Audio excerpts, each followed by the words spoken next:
Hello friends, ಮತ್ತೊಮ್ಮೆ ತಮಗೆಲ್ಲರಿಗೂ ನನ್ನ ಚಾನಲ್ಗೆ ಸುಸ್ವಾಗತ. ಈ ದಿನ ನಾವು 8ನೇ ತರಗತಿಯ ಗಣಿತ ಪ್ರಕಾಶ, ಇದು ಹೊಸದಾಗಿ ಬಂದಿರುವಂತಹ ಪಠ್ಯಪುಸ್ತಕವಾಗಿದೆ. ಸೊ ಹೊಸ ಸಿಲೆಬಸ್ ಆಗಿದೆ. ಸೊ ಬನ್ನಿ, ಇದರೊಳಗಡೆ 2ನೇ ಚಾಪ್ಟರ್ ಘಾತಾಂಕಗಳ ಆಟ. ನನ್ನ ಹಿಂದಿನ ವೀಡಿಯೋಸ್ಗಳಲ್ಲಿ ನೀವು ಮೊದಲನೇ ಚಾಪ್ಟರ್ ವರ್ಗ ಮತ್ತು ಘನಕ್ಕೆ ರಿಲೇಟಿವ್ಸ್ ಆಗಿ ಕಂಪ್ಲೀಟ್ ಆಗಿರುವಂತಹ ಎಕ್ಸ್ಪ್ಲನೇಷನ್ ಜೊತೆಗೆ ಕ್ವಶನ್ ಆನ್ಸರ್ಸನ್ನು ನೋಡಿದ್ರಿ. ಸೊ ಬನ್ನಿ, ಈ ದಿನ ನಾವು ಘಾತಾಂಕಗಳ ಆಟವನ್ನು ನೋಡೋಣ. ಸೊ ಇಲ್ಲಿ ಏನು ಕೊಟ್ಟಿದ್ದಾರೆ, ಮೊದಲನೇದಾಗಿ ಒಂದು ಅಸಾಧ್ಯವಾದ ಸಾಹಸ ಅಂತೆ. ಎಷ್ಟು ಸಾಧ್ಯವೋ ಅಷ್ಟು ದೊಡ್ಡದಾದ ಕಾಗದವನ್ನು, ಹಾಳೆಯನ್ನು ನಾವು ತೆಗೆದುಕೊಳ್ಳಿ, ಅದನ್ನು ಒಮ್ಮೆ ಮಡಚಿ, ಅದನ್ನು ಮತ್ತೆ ಮತ್ತೆ ಮಡಚಿ, ಒಂದರ ಮೇಲೆ ಒಂದರಂತೆ ಎಷ್ಟು ಬಾರಿ ಮಡಚಬಹುದು. ಎಷ್ಟು ಹೇಳ್ತಾನೆ, ಒಂದು ಕಾಗದದ ಹಾಳೆಯನ್ನು 7ಕ್ಕಿಂತ ಹೆಚ್ಚು ಬಾರಿ ಮಡಚೋಕ್ಕೆ ಸಾಧ್ಯನೇ ಇಲ್ಲ ಅಂತ ಹೇಳ್ತೀನಿ. ರಾಕ್ಸಿ ಹೇಳ್ತಾಳೆ, ನಾವು ಕಾಗದ ಬೇಡ, ಅದ್ರ ಬದಲಿಗೆ ನಾವು ನ್ಯೂಸ್ ಪೇಪರು ಅಥವಾ ಟಿಶ್ಯೂ ಪೇಪರ್, ತೆಳುವಾದ ಪೇಪರನ್ನು ತೊಗೊಂಡ್ರೆ ಜಾಸ್ತಿ ಸಲ ಮಡಚ್ಬೋದೇನೋ ಅಂತ ಹೇಳ್ತಾರೆ. ವಿವಿಧ ರೀತಿಯ ಕಾಗದಗಳೊಂದಿಗೆ ಪ್ರಯತ್ನಿಸಿ ಮತ್ತು ಏನಾಗುತ್ತದೆ ಎಂದು ನೋಡಿ ಅಂತ ಹೇಳ್ತಾರೆ. ಸೊ ಇಲ್ಲಿ ಸಂಭಾಷಣೆಯನ್ನು ನೋಡ್ಬೋದು. ಒಂದು ವೇಳೆ ಒಂದು ಕಾಗದವನ್ನು 46 ಬಾರಿ ಮಡಚಿದ್ರೆ ಅದು ಚಂದ್ರನನ್ನು ತಲುಪುವಷ್ಟು ದೊಡ್ಡದಾಗುತ್ತಂತೆ. ಹೌದಾ? ಓಕೆ, 46 ಬಾರಿ ಮಡಚಿದ್ರೆ ಓಕೆ, ಏನು ಅದು ಹುಚ್ಚುತನ. ಕೇವಲ 46 ಬಾರಿ. ನೀನು 46ರ ಮುಂದೆ ಬರುವ ಹಲವಾರು ಸೊನ್ನೆಗಳನ್ನು ನಿರ್ಲಕ್ಷಿಸಬಹುದು, ಅಂದರೆ ಬಿಟ್ಬಿಡಿದೆಯೇನೋ ನೀನು, ಅದಕ್ಕೆ ಹಾಗೆ ಹೇಳ್ತಾ ಇದೆಯಾ? ಸರಿ, ನೀವೇ ಇದನ್ನು ಏಕೆ ಕಂಡುಹಿಡಿಯಬಾರದು ಅಂತ ಕ್ವಶನ್ ಕೇಳ್ತೀವಿ. ಸೊ ಇಲ್ಲಿ ನೋಡೋಣ ನೆಕ್ಸ್ಟು. ಸೊ ಬನ್ನಿ ನೋಡೋಣ, ನಿಮಗಿಷ್ಟ ಬಂದಷ್ಟು ಸಾರಿ ಕಾಗದ ಹಾಳೆಯನ್ನು ಮಡಚಬಹುದು ಎಂದಿಟ್ಟುಕೊಳ್ಳೋಣ. ಅಂದರೆ 30 ಸಾರಿ ಮಡಚಿದ್ರೆ ಅದರ ದಪ್ಪ ಎಷ್ಟಾಗತ್ತೆ? ಒಂದು ವೇಳೆ ಕಾಗದ ದಪ್ಪ 0.001 ಸೆಂಟಿಮೀಟರ್ ಎಂದು ಭಾವಿಸಿದರೆ ಅದರ ದಪ್ಪ 46 ಬಾರಿ ಮಡಚಿದ ಮೇಲೆ ಎಷ್ಟಿರತ್ತೆ ಅನ್ನೋದನ್ನು ನೋಡಬೇಕಂತೆ. ಸೊ ಬನ್ನಿ, ಹಾಗಾದರೆ ನಾವು ಅದರ ಒಂದು ದಪ್ಪವನ್ನು ಎಷ್ಟಿರುತ್ತೆ ಅಂತ ಹೇಳ್ಬಿಟ್ಟು ನೋಡ್ಕೊಂಡು ಹೋಗೋಣ. ಇಲ್ಲಿ ಒಂದು ಕೋಷ್ಟಕವನ್ನು ಕೊಟ್ಟಿದ್ದಾರೆ. ಸೊ ಸ್ಟಾರ್ಟಿಂಗಲ್ಲಿ ಎಷ್ಟಿದೆ, ನೀವು ನಮಗೆ ಕೊಟ್ಟಿರುವಂಥ ಕಾಗದದ್ದು 0.001 ಸೆಂಟಿಮೀಟರ್ ಇದೆ. ಸೊ ಅವರೇ ಕೊಟ್ಟಿದ್ದಾರೆ ಇಲ್ಲಿ ಏನಂತ ಹೇಳ್ಬಿಟ್ಟು, ಒಂದು ವೇಳೆ ಕಾಗದದ ದಪ್ಪ 0.001 ಸೆಂಟಿಮೀಟರ್ ಅಂತ ಹೇಳ್ಬಿಟ್ಟು ಭಾವಿಸಿದರೆ ಅಂತ. ಸೊ ಈಗ ನಾವು ಈ ಒಂದು ಕ್ಯಾಲ್ಕುಲೇಷನ್ 46 ಮಡಚಿನವರೆಗೂ ಹೋಗೋಣ, ನೋಡೋಣ. ಹಾಗಾದರೆ ಇಲ್ಲಿ ದಪ್ಪ 0.002 ಆಯಿತು ಮೊದಲನೇ ಮಡಿಕೆಗೆ. ಸೊ ಒಂದು ಪೇಪರ್ ಇರುತ್ತೆ, ಅದನ್ನು ಫಸ್ಟ್ ಟೈಮ್ ಹೀಗೆ ಮಡಿಸ್ತೀವಲ್ವ, ಆವಾಗ 0.002 ಆಯಿತು. ಓಕೆ, ನೆಕ್ಸ್ಟ್ 0.03 ಎರಡು ಮಡಿಕೆಗೆ. ನೆಕ್ಸ್ಟ್ 3 ಸಲ ಮಡಿಸಿದಾಗ, 3ನೇ ಸಲ ಮಡಿಸಿದಾಗ ಇಷ್ಟಾಯಿತು. 4ನೇ ಸಲಿಗೆ 0.016, 5 0.032, 6 0.064, ಈ ರೀತಿಯಾಗಿ ಜಾಸ್ತಿ ಆಗ್ತಾ ಇದೆ. 7, 8, 10 ನೋಡಬಹುದು ನೀವು. ಇಲ್ಲಿ ಒಂದು ಮೈಲ್ ಸ್ಟೋನ್ ಅಂದ್ಕೊಂಡು 10 ನೋಡ್ಬೋದು. ಅದಾದಮೇಲೆ ನೆಕ್ಸ್ಟ್ 13, 14, 15, 16 ಆದ ತಕ್ಷಣ ಇಲ್ಲಿ ಒಂದು ಚಿಹ್ನೆ ಕೊಟ್ಟಿದ್ದಾರೆ. ಇದಕ್ಕೆ ಅಂದಾಜು, ಅಪ್ರಾಕ್ಸಿಮೇಷನ್ ಅಂತೀವಲ್ವಾ, ಅಂದಾಜು 131 ಸೆಂಟಿಮೀಟರ್ ಅಂತ ಕೊಟ್ಟಿದ್ದಾರೆ. ಸೊ ಅದಕ್ಕಿಂತ ಮುಂಚೆ ಇಲ್ಲಿ ನೋಡ್ಬೋದು, ಏನೋ ಒಂದು ಸಂಬಂಧ ಇದೆ. ಏನಿದೆ? ಸಂಬಂಧ ಇದೆ. ಇಲ್ಲಿ ನೋಡ್ರಿ, ಫಸ್ಟು 0.01 ಇತ್ತು, ಅದಾದಮೇಲೆ ನೆಕ್ಸ್ಟು 2, 4 ಡಬಲ್ ಆಗ್ತಾ ಹೋಗ್ತಾ ಇದೆ. 2 ಇದ್ದಿದ್ದು 4, 4 ಇದ್ದಿದ್ದು 8, 8 ಇದ್ದು 16, 16 ಇದ್ದಿದ್ದು 32, 32 ಇದ್ದು 64. ಸೊ ಕಂಪ್ಲೀಟಾಗಿ ನೀವು ಒಂದು ಸಂಬಂಧ ಇದೆ ಏನು? ಸೊ ಡಬಲ್ ಆಗ್ತಾ ಹೋಗ್ತಾ ಇದೆ ಅಲ್ವಾ? ಸೊ ಬನ್ನಿ, ಇದನ್ನು ಯಾಕೆ ಅಪ್ರಾಕ್ಸಿಮೇಟ್ ವ್ಯಾಲ್ಯೂ ಕೊಟ್ಟಿದ್ದಾರೆ ಅಂತ ಅಂದರೆ, ಇದರ ಆ್ಯಕ್ಚುಲಿ ವ್ಯಾಲ್ಯೂ ಅಂದರೆ ಇದನ್ನು ಡಬಲ್ ಮಾಡಿದಾಗ 131.072 ಸೆಂಟಿಮೀಟರ್ ಆಗುತ್ತೆ. ಓಕೆ, ಸೊ ಇದನ್ನು ಅಪ್ರಾಕ್ಸಿಮೇಟ್ ಆಗಿ 131 ಅಂತ ಹೇಳಿಬಿಟ್ಟು ಕೊಟ್ಟರು. ಕಂಪ್ಲೀಟ್ ಈ ಕಡೆ ಡೆಸಿಮಲ್ಸ್ಗಳನ್ನು ಬಿಟ್ಟರು. ಸೊ ಕೊಟ್ಟರು, ಯಾಕೆಂತಂದರೆ ಭಾಳ ದೊಡ್ಡದಾಗ್ಬಿಡುತ್ತಲ್ಲ ಅಂತ ಹೇಳಿ. Okay, next.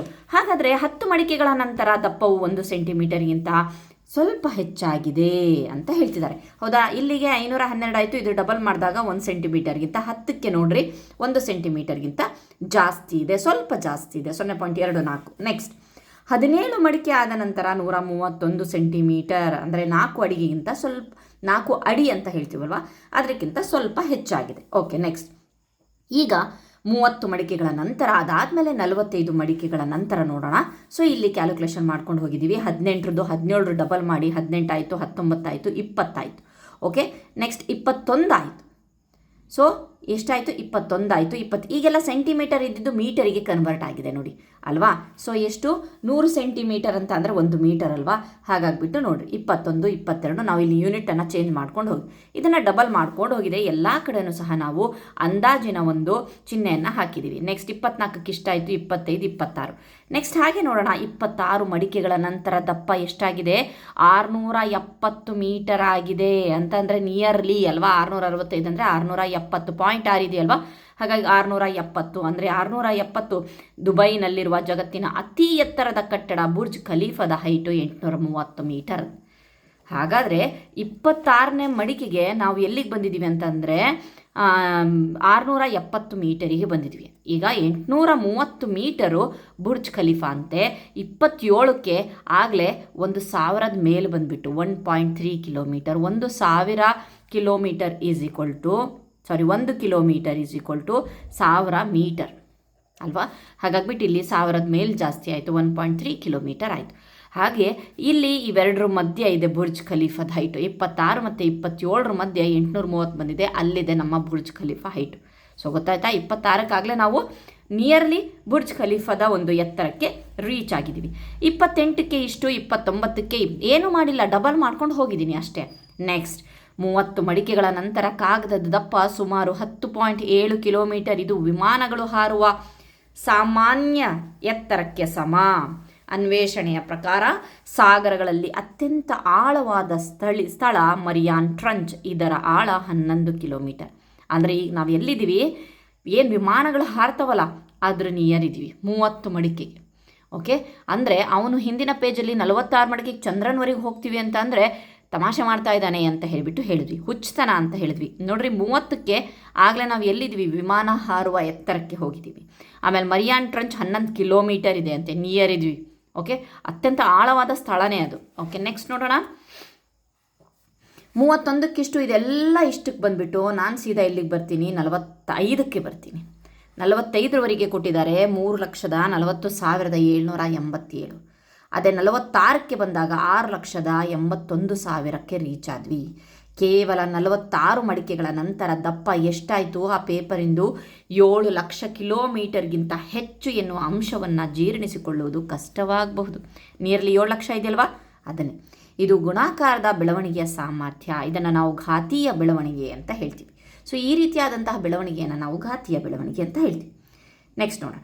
ನಾವು ಬೆಳವಣಿಗೆಯ ವಿಶ್ಲೇಷಣೆ ಮಾಡಿದಾಗ ಏನಿದೆ, ಪ್ರತಿ ಮಡಿಕೆಯ ನಂತರ ದಪ್ಪವು ದ್ವಿಗುಣಗೊಳ್ತಾ ಇದೆ. ನಾನು ಹೇಳಿದೆ ಡಬಲ್ ಆಗ್ತಾ ಇದೆ ಅಂತ ಹೇಳ್ಬಿಟ್ಟು. ನೆಕ್ಸ್ಟ್ ಉದಾಹರಣೆಗೆ ಮಡಿಕೆ 4ರಲ್ಲಿ 16 ಇದ್ದರೆ ಮಡಿಕೆ 5ರಲ್ಲಿ 32, 16, 16, 32, 9ರಲ್ಲಿ 512 ಇದ್ದರೆ ಅದ್ರ ಡಬಲ್ 1.024.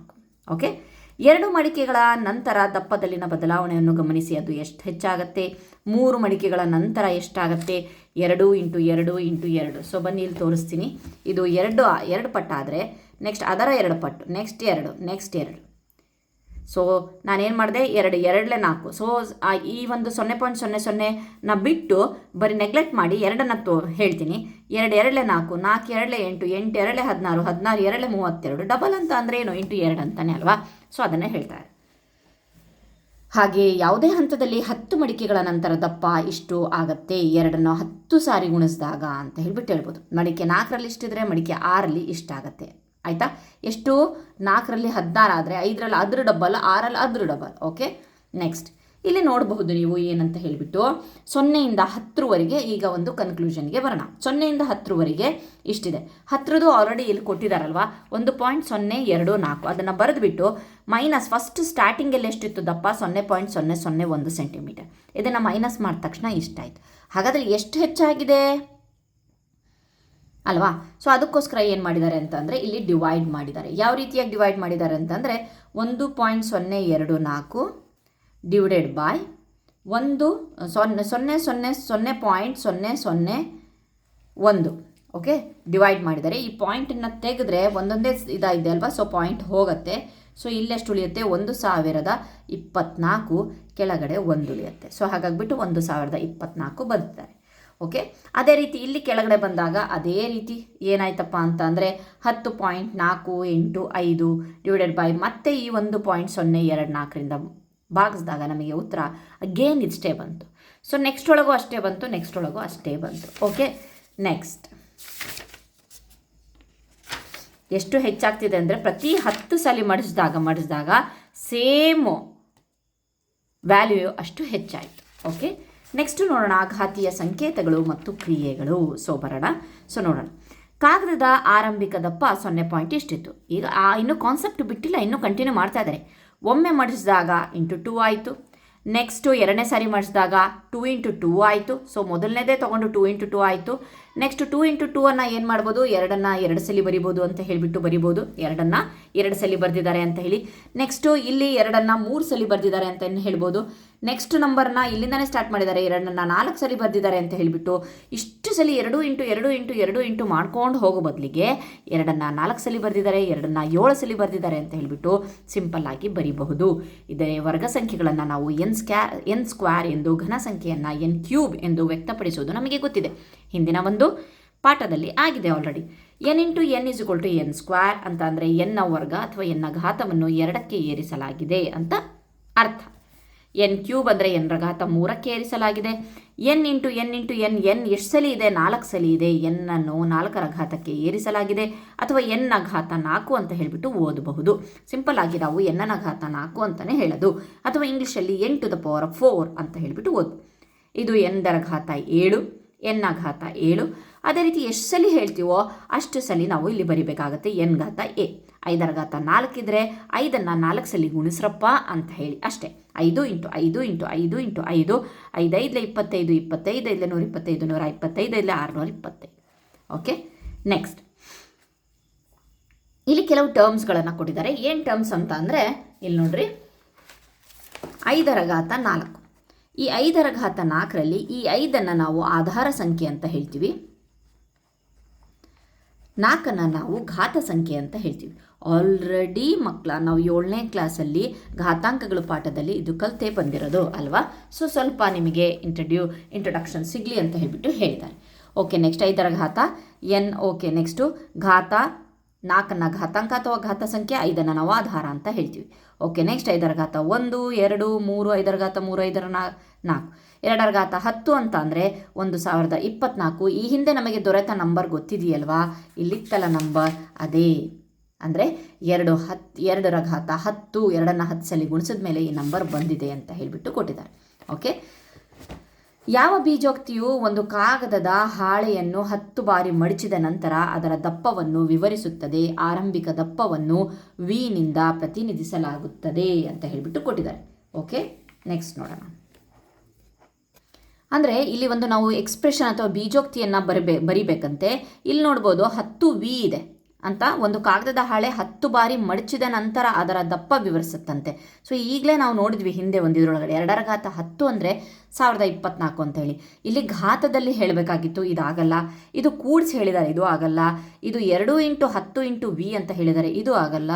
2ರ ಘಾತ 10 ಇದೆ, ಅದ್ರ ಜೊತೆಗೆ v ಇದೆ ಅಲ್ವಾ. 2ರ ಘಾತ 10 ಇದೆ, ಅದ್ರ ಜೊತೆಗೆ v, ಆದರೆ ಆರಂಭಿಕ ದಪ್ಪ v ಇದೆಯಂತೆ. ಆಯಿತಾ, ಇಲ್ಲಿ 2 ಹೇಗೆ ಬಂತು ಇಲ್ಲಿ ನೋಡಿ. ಸೊ ನಮಗೆ ಹೇಳ್ತಾ ಇರೋದು v ಇಂದ ಪ್ರತಿನಿಧಿಸಲಾಗುತ್ತದೆ ಅಂತ ಹೇಳಿಬಿಟ್ಟು. ಸೊ ಆನ್ಸರ್ v⁻ ಘಾತ 10 ಅಂತ ಹೇಳಿ ಬರಿಬೇಕಾಗಿತ್ತು. ಸೊ 2ರ ಘಾತ 10 ಅಂತ ಬಂದಿದೆ. ಓಕೆ, v⁻ ಘಾತ 10. Okay, fine. ನೆಕ್ಸ್ಟ್, ಘಾತೀಯ ಸಂಕೇತದ ಕೆಲವು ಉದಾಹರಣೆಗಳು. 4 × 4 × 4ನ್ನು 4³ ಅಂತೀವಿ. ನಾವು ಹಿಂದಿನ ಪಾಠದಲ್ಲಿ ನೋಡಿದ್ವಿ. 4ರ ಘಾತ 3 ಅಂತಂದರೆ 64. ಹಾಗಾದರೆ ಮೈನಸ್ ವ್ಯಾಲ್ಯೂ ಕೊಟ್ಟಾಗ ಹೇಗಾಯಿತು? -64 ಅಲ್ವಾ. ಯಾಕೆ ಇಲ್ಲಿ ಮೈನಸ್? ಇದನ್ನು ಸಿಂಪಲ್ ಆಗಿ ನೀವು ಈಸಿಯಾಗಿ ಹೇಳ್ಕೊಡ್ತೀನಿ. ಏನಪ್ಪ ಅಂತ ಅಂದರೆ ಇಲ್ಲಿ ನೋಡಬಹುದು ನೀವು, ಇದು 3 ಅನ್ನೋದು ಬೆಸ ಸಂಖ್ಯೆ. ಬೆಸ ಸಂಖ್ಯೆಗಳು ಇದ್ದಾಗ ನಮ್ಮ ಆನ್ಸರಲ್ಲಿ ಮೈನಸ್ ಬರುತ್ತೆ. ಓಕೆ, 1, 2, 3. ಓಕೆ, ಒಂದು ವೇಳೆ ಘಾತ ಸಮಸಂಖ್ಯೆ ಇದ್ದರೆ ಆನ್ಸರ್ ಪ್ಲಸ್ ಬರುತ್ತೆ. ಇದನ್ನು ಮರೆಯೋ ಹಾಗಿಲ್ಲ. ಓಕೆ, ಘಾತ ಮೇಲಿನ ಘಾತ ಬೆಸ ಅದನ್ನು ನೋಡಿಕೊಂಡು ನಾವು ಮೈನಸ್ಸು. ಸೊ ಇಲ್ಲ ನಾನು ಮಾಡಿ ನೋಡ್ತೀನಿ, ನಾವು ಪೂರ್ಣಾಂಕಗಳನ್ನ ಪಾಠ ತುಂಬ ಚೆನ್ನಾಗಿ ಕಲಿತು ಬಂದಿದ್ದೀವಿ ಅಂತಂದರೆ minus into minus plus, plus into minus minus. So ಒಂದು ವೇಳೆ ಇಷ್ಟೇನೋ ಈಸಿ ಇತ್ತು, ಅಥವಾ ನಮಗೆ ಜಾಸ್ತಿ ಕೊಟ್ಬಿಟ್ರು. ಫಾರ್ ಎಕ್ಸಾಂಪಲ್ ಏನಪ್ಪ ಅಂತ ಅಂದರೆ a⁴56 ಅಂತ ಕೊಟ್ಟರು. ಸೊ ಎಷ್ಟು 56 ಅಂತ ಹೇಳಿಬಿಟ್ಟು ನೋಡೋದು ಏನಿಲ್ಲ. ಆ ಚಿಹ್ನೆಯಲ್ಲಿ ಉತ್ತರದಲ್ಲಿ ಮೈನಸ್ ಬರುತ್ತೋ ಪ್ಲಸ್ ಬರುತ್ತೋ ಅನ್ನೋದು ಇದು ಡಿಸೈಡ್ ಮಾಡುತ್ತೆ. ಘಾತ 56 ಸಮಸಂಖ್ಯೆ, ಸೊ ಪ್ಲಸ್ ಬರುತ್ತೆ. ಅದೇನಾದರೂ ಬರಲಿ ಉತ್ತರ ಪ್ಲಸ್ ಬರುತ್ತೆ. ಅದೇ a⁻39 ಇತ್ತು. ಸೊ ಇದು ಬೆಸ ಸಂಖ್ಯೆ. ಸೊ ಡೆಫಿನೆಟ್ಲಿ ಒಂದು ವೇಳೆ ಆ ಸಂಖ್ಯೆ ಮೈನಸ್ಸಲ್ಲಿ ಇದ್ದರೆ, ಅಥವಾ ಪ್ಲಸ್ಸಲ್ಲಿ ಇದ್ದರೆ ಅದನ್ನು ಹೇಳ್ತಿರೋದು. ಹಾಗಂತ ಹೇಳ್ಬಿಟ್ಟು ಬೇರೆ ಯಾವುದೋ ನಂಬರ್ ಅಲ್ಲ, ಪಾಸಿಟಿವ್ ಆಗಿದ್ರೂ ಸಹ ಅಲ್ಲ. ಒಂದು ವೇಳೆ ನೆಗೆಟಿವಲ್ಲಿ ಇತ್ತು ವ್ಯಾಲ್ಯೂ ಅಂತ ಅಂದರೆ, ಸೊ ನಾವೇನು ನೋಡಬೇಕಪ್ಪ ಅಂತಂದರೆ ಮೇಲೆ ಘಾತಗಳನ್ನು ನೋಡಬೇಕು. Okay, fine. ನೆಕ್ಸ್ಟ್, ಅದೇ ರೀತಿ ಎ ಕ್ಯೂಬ್ ಬಿ ಸ್ಕ್ವೇರ್ ಬೇರೆ ಬೇರೆ ಇದ್ರೂ ಸಹ ಅದನ್ನು ಎರಡು ಸೇರಿಸಿ ಹೇಳೋಂಗಿಲ್ಲ. ಎ ಕ್ಯೂಬ್ ಬಿ ಇದ್ದಿದ್ದು ಬಿ ಸ್ಕ್ವೇರ್, ಬಿ ಎರಡು ಸಲ ಇದೆ ಅಂತ ಹೇಳಿ. ಸೊ ಓದೋದು ಎ ಕ್ಯೂಬ್ ಬಿ ಸ್ಕ್ವೇರ್ ಅಂತ. ಎ ದರ ಘಾತ 3, ಬಿ ದರ ಘಾತ 2. ನೆಕ್ಸ್ಟ್ ಇಲ್ಲೂ ಸಹ A square B to the power 4 ಇದೆ, ಬಿ ಟು ದ ಪವರ್ 4 ಇದೆ ಅಲ್ವಾ. Okay, next B to the power 4 ಅಂತ ಹೇಳಿ ಓದಬಹುದು. ಎಷ್ಟು ರೀತಿಯಾಗಿ ಓದ್ಬೋದು ಅಂತ ಹೇಳ್ತಿದ್ದಾರೆ, ನೆನ್ಪಿಡಿ. ಆಮೇಲೆ ಇನ್ನೊಂದು ಮಾತು, 4 + 4 + 4 3 × 4 = 12. ಅದೇ 4 × 4 × 4 4 ಕ್ಯೂಬ್ = 64.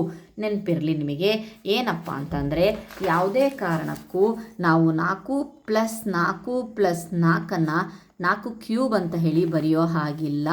ಇದು ತಪ್ಪು. ಯಾಕೆಂತಂದರೆ ಮಧ್ಯ ಚಿಹ್ನೆ ಕೂಡಿಸೋದಿದೆ. ಸೊ ಅದೇ 4 × 4 × 4 4ನ್ನು 3 ಸಲ ಗುಣಿಸಲಾಗಿದೆ ಅಂತ ನಾವು ಏನು ಫಸ್ಟ್ ರೂಲ್ಸ್ ಹೇಳಿದ್ವೋ, ಗುಣಿಸಲಾಗಿದೆ. 4ನ್ನು 3 ಸಲ ಬರೆಯಲಾಗಿದೆ ಅಂತ ಹೇಳಿಲ್ಲ, 4ನ್ನು 3 ಸಲ ಕೂಡಲಾಗಿದೆ ಅಂತ ಹೇಳಿಲ್ಲ, 4ನ್ನು 3 ಸಲ ಗುಣಿಸಲಾಗಿದೆ ಅಂತ ಕೊಟ್ಟಿದ್ದಾರೆ. ಇದು ಸರಿ. ಸೊ ಹಾಗಾಗಿಬಿಟ್ಟು ಇದನ್ನು ನಾವು ಬರೆಯೋ ಹಾಗಿಲ್ಲ. ಇದನ್ನು ನಾವು ಬೇಕಾದರೆ 3 × 4 4ನ್ನು 3 ಸಲ ಇದೆ, 3 4 12 ಅಂತ ಬಂತು ಅಂತ ಹೇಳಿ. ಸೊ 4 ಕ್ಯೂಬ್ ಆನ್ಸರ್ ಎಷ್ಟಾಗುತ್ತೆ? 4 4 16, 16 4 64. ಓಕೆ ಫೈನ್, ಇಷ್ಟ. ನೆಕ್ಸ್ಟ್ ನೋಡೋಣ ಏನಪ್ಪ ಅಂತಂದರೆ, 32,400 ಅದರ ಅವಿಭಾಜ್ಯ ಅಪವರ್ತನಗಳು ಗುಣಲಬ್ಧವಾಗಿ ವ್ಯಕ್ತಪಡಿಸಿ ಮತ್ತು ಅವಿಭಾಜ್ಯ ಅಪವರ್ತನಗಳನ್ನು ಅವುಗಳ ಘಾತಾಂಕ ರೂಪದಲ್ಲಿ ವ್ಯಕ್ತಪಡಿಸಿ ಅಂತ ಹೇಳ್ಬಿಟ್ಟು ಅವ್ರು ಕೊಟ್ಟಿದ್ದಾರೆ. ಆದರೂ ಸಹ ನಾವು ಒಂದ್ಸಲಿ ಮಾಡೋಣ ಅಂತಂದರೆ ಮಾಡೋಣ. ಸೊ ಹಿಂದಿನ ಒಂದು ಪಾಠದಲ್ಲಿ ನಾವು ಅವಿಭಾಜ್ಯ ಅಪವರ್ತನಗಳನ್ನು ಯಾವ ರೀತಿಯಾಗಿ ತೆಗೆಯೋದು ಅಂತ ಹೇಳ್ಬಿಟ್ಟು ಹೇಳ್ಕೊಡ್ತೀನಿ. ಸೊ ಬನ್ನಿ ನೋಡೋಣ.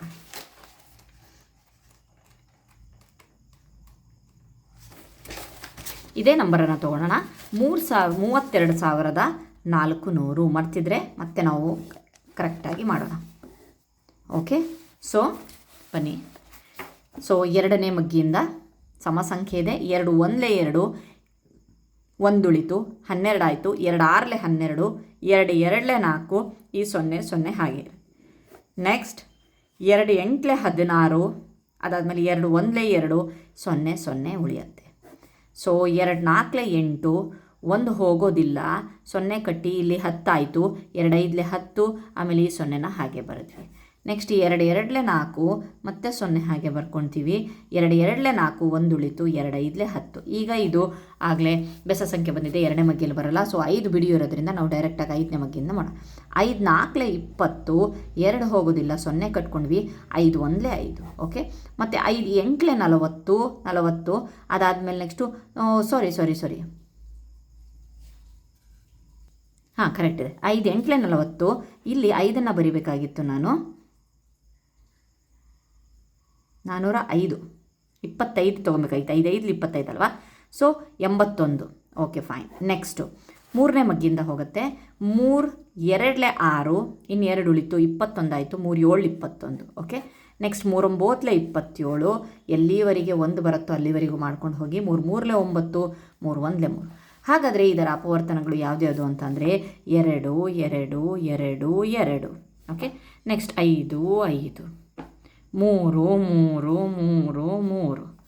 ಸೊ ಇಷ್ಟು ದೊಡ್ಡದಾಗಿ ಬರೆಯೋಕ್ಕಿಂತ ನಾವು ಘಾತ ರೂಪದಲ್ಲಿ ಇದನ್ನು ನಾವು 2 ರ ಘಾತ 4 ಅಂದರೆ 2 ಅನ್ನೋದು 4 ಸಲ ಇದೆ, ಇಂಟು 5 ಅನ್ನೋದು 2 ಸಲ ಇದೆ, ಇಂಟು 3 ಅನ್ನೋದು 4 ಸಲ ಇದೆ. ಇಷ್ಟನ್ನು ಬರೆದ್ರೆ ಬಹಳ ಈಸಿಯಾಗಿ ಬರೆಯೋಕ್ಕೋಸ್ಕರನೇ ಮತ್ತು ಸುಲಭವಾಗಿ ಬರೆಯೋಕ್ಕೋಸ್ಕರನೇ ನಾವು ಇದನ್ನು ಕಂಡು ಹಿಡಿದಿರೋದು ಅಲ್ವಾ. ಸೊ ಬನ್ನಿ ನೋಡೋಣ. ನೆಕ್ಸ್ಟು ಅಲ್ಲಿಂದ ಹೇಳಿದ್ವಲ್ಲ ಅದೇ ಪಾಯಿಂಟು. -1 ರ ಘಾತ 5 ಇದ್ದಾಗ ಇದು ಧನಾತ್ಮಕವೇ ಅಥವಾ ಋಣಾತ್ಮಕವೇ? ಡೆಫಿನೆಟ್ಲಿ ಇದು ಋಣಾತ್ಮಕ. 5 ಇದೆ ಅಲ್ವಾ, ಬೆಸ ಸಂಖ್ಯೆ ಇದೆ ಅಂದಾಗ ಅದರ ನೆಕ್ಸ್ಟ್ ಉತ್ತರ ಏನಾಗುತ್ತಪ್ಪ ಅಂದರೆ -1 ಬರುತ್ತೆ. ಓಕೆ, ಇಲ್ಲಿ 1ನ್ನು ಸಿಂಪಲ್ ಆಗಿ ಕೊಟ್ಟಿದ್ದಾರೆ, ಯಾಕಂತಂದರೆ ಗುಣಿಸೋದು ತಪ್ಪತ್ತೆ ಅಂತ ಹೇಳಿ. -1 ರ ಘಾತ 56 ಅಂತ ಕೊಟ್ಟಾಗ ಎಷ್ಟಾಗುತ್ತೆ? ಉತ್ತರ ಪ್ಲಸ್ ಆಗುತ್ತೆ, ಯಾಕಂದರೆ 56 ಸಮ ಸಂಖ್ಯೆ ಇದೆ.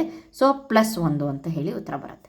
ನೆಕ್ಸ್ಟ್ -2 ರ ಘಾತ 4 = 6, ಇದನ್ನು ಪರಿಶೀಲಿಸಿ ಅಂತ ಕೊಟ್ಟಿದ್ದಾರೆ. ಅಂತಂದರೆ ನಾವು ಮಾಡಬೇಕಂತೆ ಏನಂತ, -2 ರ ಘಾತ 4 = -2 × -2 × -2 × -2.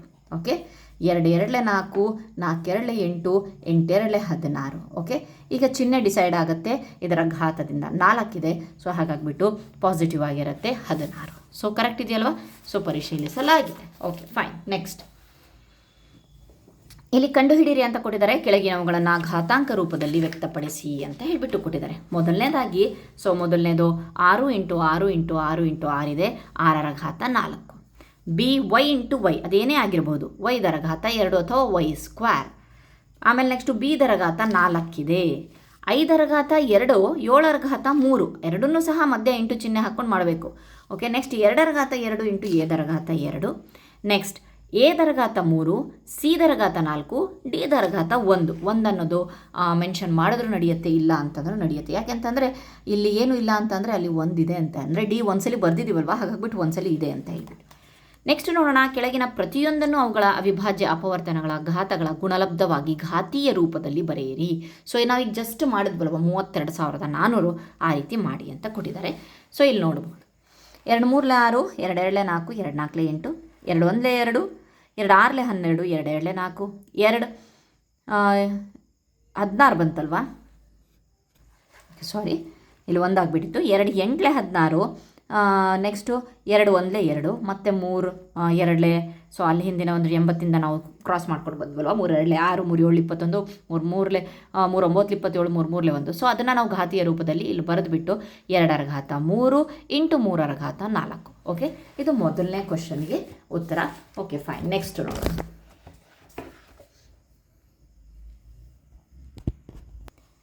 ನೆಕ್ಸ್ಟ್ ನಂಬರ್ 405 ಇದೆ. ಇಲ್ಲಿ ಮಾಡಿದ್ದೀನಿ ಏನಂತ ಹೇಳಿಬಿಟ್ಟು 3 1 3 1 ಉಳಿತಲ್ವಾ. 1 ಉಳಿದಾಗ 3 3 9, ಇನ್ನೂ 1 ಉಳಿತು 3 5 15. ಇದೇ ರೀತಿಯಾಗಿ ಫಾಲೋ ಆಗ್ತಾ ಹೋಗುತ್ತೆ. ಇಲ್ಲಿ ನಮಗೆ 3 × 3 × 3 × 3ರ ಘಾತ 4, 5ರ ಘಾತ 1 ಬರೆದ್ರು ಓಕೆ, ಅಥವಾ 5 ಅಂತ ಬರೆದ್ರು ಓಕೆ.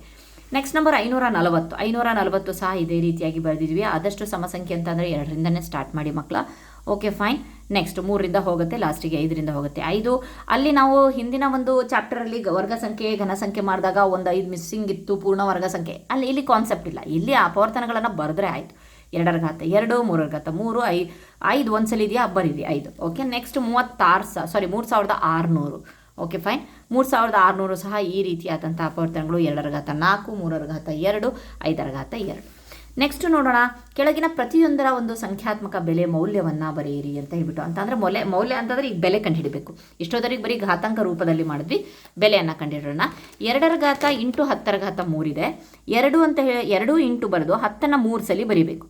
ಅದಾದಮೇಲೆ ನೆಕ್ಸ್ಟ್ ನಾವು 2 10 20, 20 10 200, 200 10 2000.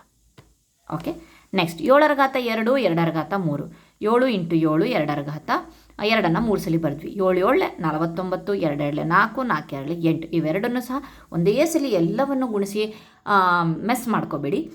ಒಂದೊಂದೇ ಸ್ಟೆಪ್ಪನ್ನು ಕಂಪ್ಲೀಟ್ ಮಾಡಿ. ನೆಕ್ಸ್ಟ್ 3 × 4ರ ಘಾತ 4 ಅಂದಾಗಲೂ ಸಹ ಈ ರೀತಿಯಾಗಿ ಬರುತ್ತೆ. ಉತ್ತರ 768 ಬರುತ್ತೆ.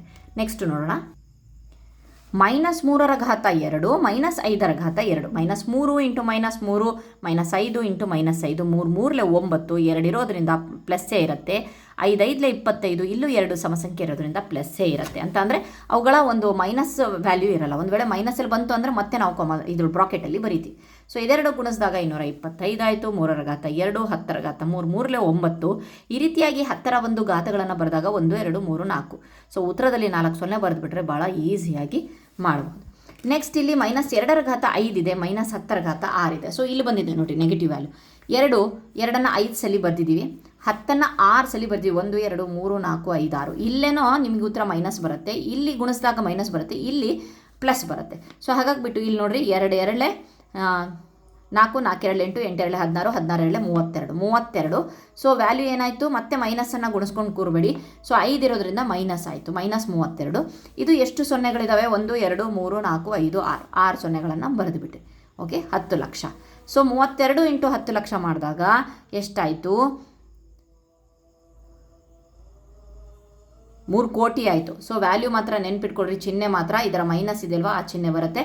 -3 ಕೋಟಿ 20 ಲಕ್ಷ ಆಯಿತು. Okay fine. ಇಲ್ಲಿವರೆಗೆ ನಾವು ಈ ಒಂದು ವಿಡಿಯೋವನ್ನು ಕಂಪ್ಲೀಟ್ ಮಾಡಿದ್ವಿ, ಪೇಜ್ ನಂಬರ್ 25ರವರೆಗೆ. ನೆಕ್ಸ್ಟ್ ವಿಡಿಯೋದಲ್ಲಿ ನಾವು ಇದರ ಮುಂದಿನ ಭಾಗವನ್ನು ನೋಡೋಣ. ಪ್ಲೀಸ್ ನನ್ನ ವೀಡಿಯೋಸ್ ಇಷ್ಟ ಆಯಿತು ಅಂತ ಅಂದರೆ ಒಂದು ಲೈಕ್ ಮಾಡಿ, ಒಂದು ಕಮೆಂಟ್ ಮಾಡಿ ಇಷ್ಟ ಆಗಿದೆ ಅಂತ ಹೇಳಿಬಿಟ್ಟು, ಅಥವಾ ನಿಮ್ಮ ಫ್ರೆಂಡ್ಸ್ ಜೊತೆಗೆ ಆದಷ್ಟು ಶೇರ್ ಮಾಡಿ, ಆದಷ್ಟು ಲೈಕ್ ಮಾಡಿ. Please I hope, I beg ಏನಪ್ಪ ಅಂತಂದರೆ ಬಹಳ ನನ್ನ ಒಂದು ವೀಡಿಯೋಸ್ಗಳನ್ನು ಲೈಕ್ ಮಾಡ್ತಾ ಹೋಗಿ. Thank you friends.